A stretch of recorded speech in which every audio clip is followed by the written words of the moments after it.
YCP అధినేత జగన్ మాట్లాడుతున్నారు. లైవ్లో చూద్దాం. నేను అడుగుతా ఉన్నా ఈరోజు చంద్రబాబు నాయుడు మహానాడు అని చెప్పి పెద్ద పెద్ద డ్రామాలు చేస్తూ ఈరోజు ఏదో పెద్ద ప్రోగ్రాంలు పెడతారు. నేను అడుగుతా ఉన్నా, మీ వేదికపై నుంచి నీకు చెప్పే ధైర్యం ఉందా? మీ కార్యకర్తలను గడప గడప తిప్పే ధైర్యం మీకు ఉందా అని అడుగుతా ఉన్నా. ఇదే చంద్రబాబు నాయుడు. కారణం, తెలుగుదేశం పార్టీకి సంబంధించిన ఏ కార్యకర్త అయినా కూడా గడప గడప ప్రోగ్రాం చేస్తూ ఏ ఇంటికి వాళ్ళు వెళ్ళినా కూడా ఆ ప్రతి ఇంట్లోనూ కూడా చంద్రబాబు నాయుడు గారు ఎన్నికలప్పుడు ఇచ్చిన మేనిఫెస్టో ఆ ప్రతి ఇంట్లో వాళ్ళ దగ్గర కాపీ ఉంది. ఆ ఎన్నికల మేనిఫెస్టో వాళ్ళ ఇంట్లో కాపీ ఉంది. ఎన్నికలప్పుడు వీళ్ళు పబ్లిసిటీ ఇస్తూ వీళ్ళు మర్చిపోతారేమో అని చెప్పి 1, 2 సార్లు 3 సార్లు 4 సార్లు కార్యకర్తలందరినీ కూడా తిప్పుతూ ప్రతి ఇంటికి వెళ్ళి వీళ్ళు చెప్పిన మాటలు ప్రతి ఇంట్లోనూ కూడా ప్రజలకు గుర్తుంది. వీళ్ళు ఇచ్చిన బాండ్లు ప్రతి ఇంట్లో కూడా ఈ రోజుకి ఉన్నాయి. ఒకవైపున చంద్రబాబు ప్రభుత్వం ఇచ్చిన ఏ హామీని నెరవేర్చకుండా సూపర్ 6లు సూపర్ 7లు గాలి కుదిలేసి 143 హామీలను పూర్తిగా పక్కకు వదిలేసి, ఇంతకుముందు చెప్పినట్టుగా చిన్న చిన్న హామీలు, ఏది బస్సు, ఇది పెద్ద హామీ కూడా కాదు, చిన్న చిన్న హామీలు. మా కడపలో మహిళలందరూ ఎదురు చూస్తూ ఉన్నారు. ఎప్పుడెప్పుడు చంద్రబాబు ఇది చెప్తాడా, ఎప్పుడెప్పుడు ఇది అయిపోతుందా, విశాఖపట్నం పోయి అట్లా రావచ్చు కదా, పొద్దున పోయి సాయంత్రానికి విశాఖపట్నం రావచ్చు కదా అని చెప్పి మా వాళ్ళందరూ ఎదురు చూస్తూ ఉన్నారు. ఇటువంటి చిన్న హామీలు కూడా పట్టించుకునే పరిస్థితుల్లో గ్యాసు, అది ఇంకొక చిన్న హామీ. ఆ గ్యాస్ కూడా కనీసం ఆ సిలిండర్లన్నీ కరెక్ట్గా ఇచ్చినాడంటే అది మోసమే. ఇటువంటి చిన్న చిన్న హామీల దగ్గర నుంచి మొదలు పెడితే 143 హామీలకు గతి లేదు, సూపర్ 6కు గతి లేదు, సూపర్ 7కు గతి లేదు. మరోవైపున చూస్తే రాష్ట్రంలో పరిస్థితి ఎలా ఉంది? మరోవైపున వ్యవస్థలన్నీ పూర్తిగా నిర్వీర్యమైపోయిన పరిస్థితి. చదువులు పూర్తిగా పడకెక్కాయి. గోరుముద్ద స్కూళ్ళల్లో నాసిరకం ఫుడ్తో తినలేని పరిస్థితిలో ఈరోజు స్కూళ్ళు ఉన్నాయి. స్కూళ్ళల్లో ఇంగ్లీష్ మీడియం పడకేసింది. 3వ తరగతి నుంచి పిల్లలకు టోఫుల్ చెప్పిస్తూ, టోఫుల్ను ఒక పీరియడ్గా ఇంట్రడ్యూస్ చేస్తూ మన పిల్లలు గొప్పగా ఇంగ్లీష్ నేర్చుకోవాలని ఆరాటపడిన మన పాలనతో చూస్తే వీళ్ళు వస్తున్న టోఫుల్ పీరియడ్ని ఎత్తేసినారు. నాడు నేడు పనులు ఆగిపోయాయి. 8వ తరగతి పిల్లల చేతుల్లో ట్యాబులు కనిపించాల్సింది ట్యాబులను కూడా దూరం చేసినారు ఈ పెద్ద మనిషి చంద్రబాబు నాయుడు పాలనలో.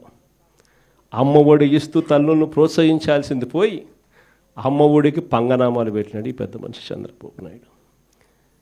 మరోవైపు చూస్తే ఫీజు రీయింబర్స్మెంట్ లేదు, మరోవైపు చూస్తే వసతి దీవెన లేదు. సంవత్సరం అయిపోయింది, ఇంతవరకు పిల్లలకు కట్టాల్సిన ఫీజులు 0. ప్రతి 3 నెలలకు ఒకసారి, 3 నెలలు అయిపోయిన వెంటనే మన ప్రభుత్వంలో క్వార్టర్ అయిపోయిన వెంటనే మనం ఫీజులు ఇచ్చేవాళ్ళం. నెక్స్ట్ క్వార్టర్ లేక పడుతూనే ప్రతి క్వార్టర్ ఫీజులు మనం 3 నెలలకు ఒకసారి అయిపోయిన వెంటనే ఇచ్చే పరిస్థితి నుంచి ఈరోజు సంవత్సరం అయిపోయింది, ఫీజుల గురించి పట్టించుకునే నాతులు లేడు.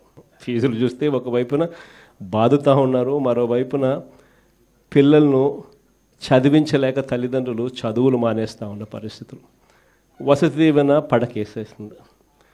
మరోవైపున చూస్తే వైద్యం, ఆరోగ్యశ్రీని మన హయాంలో 1000 ప్రొసీజర్లను 3300 ప్రొసీజర్లకు తీసుకొని పోయి 25 లక్షల దాకా ఉచితంగా వైద్యం అందించి, గ్రామంలోనే విలేజ్ క్లినిక్ పక్కనే పెట్టి ఫ్యామిలీ డాక్టర్ కాన్సెప్ట్ తీసుకొని వచ్చి గవర్నమెంట్ హాస్పిటళ్లలో 0 వేకెన్సీ పాలసీని తీసుకొని వచ్చి ఏకంగా బ్రహ్మాండమైన పాలన మనం అందిస్తే, ఈరోజు నెట్వర్క్ హాస్పిటల్స్కి సంబంధించి సంవత్సరం అయిపోయింది. ప్రతి నెల 300 కోట్లు ఆరోగ్యశ్రీ కింద డబ్బులు ఖర్చు అవుతాయి.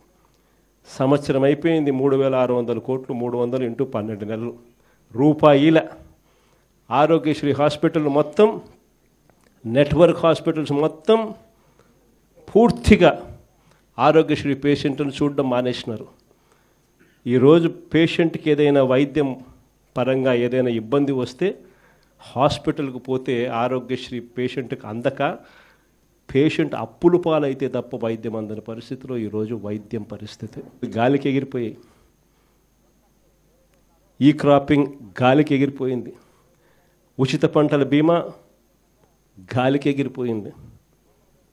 రైతులకు పెట్టుబడి సహాయం, సమయానికి ఇచ్చే పెట్టుబడి సహాయం, మనం ఇచ్చే రైతు భరోసా సంవత్సరం అయిపోయింది, గాలికి వదిలేసినారు. ఇన్పుట్ సబ్సిడీ కింద సీజన్ అయిపోయేలాగానే మనం సహాయం చేస్తూ రైతులకు తోడుగా అందించే కార్యక్రమం గాలికి ఎగిరిపోయింది. ఈరోజు రైతులకు ఏ పంటకు కూడా ఈరోజు గిట్టుబాటు ధరలు రాని పరిస్థితి ఈరోజు మొదలైంది.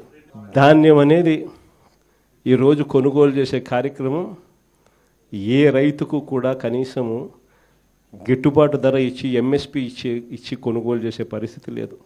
మన హయాంలో ఎంఎస్పీనే కాదు, జిఎల్టీ అని గన్ని బ్యాగ్సు, లేబరు, ట్రాన్స్పోర్టు అని ప్రతి ఎకరాకు 10,000 రూపాయలు అదనంగా రైతుకు జిఎల్టీ రూపకంలో మనం డబ్బులు ఇచ్చి ఏ రైతుకు ఎంఎస్పి తగ్గకుండా మనం చూసుకుంటా ఉంటే ఈరోజు ధాన్యం దగ్గర నుంచి మొదలెడితే మిరప, చీని, టొమాటో ఏ పంట తీసుకున్నా కూడా, పొగాకు ఏ పంట తీసుకున్నా కూడా రైతుకి ఈరోజు గిట్టుబాటు ధర రాని పరిస్థితిలో ఈరోజు రైతు వ్యవసాయం జరుగుతూ ఉంది. రైతు పరిస్థితి దళారీల పరిస్థితి అయిపోయింది. రైతు మరోవైపున చూస్తే law and order, red book రాజ్యాంగం నడిపిస్తూ ఉన్నారు. రెడ్ బుక్ రాజ్యాంగం గురించి, లా అండ్ ఆర్డర్ గురించి నేను చెప్పాల్సిన పనుల ఎలా జరుగుతూ ఉంది అనేది నాకన్నా కూడా చక్కగా మీరే చెప్పగలుగుతారు.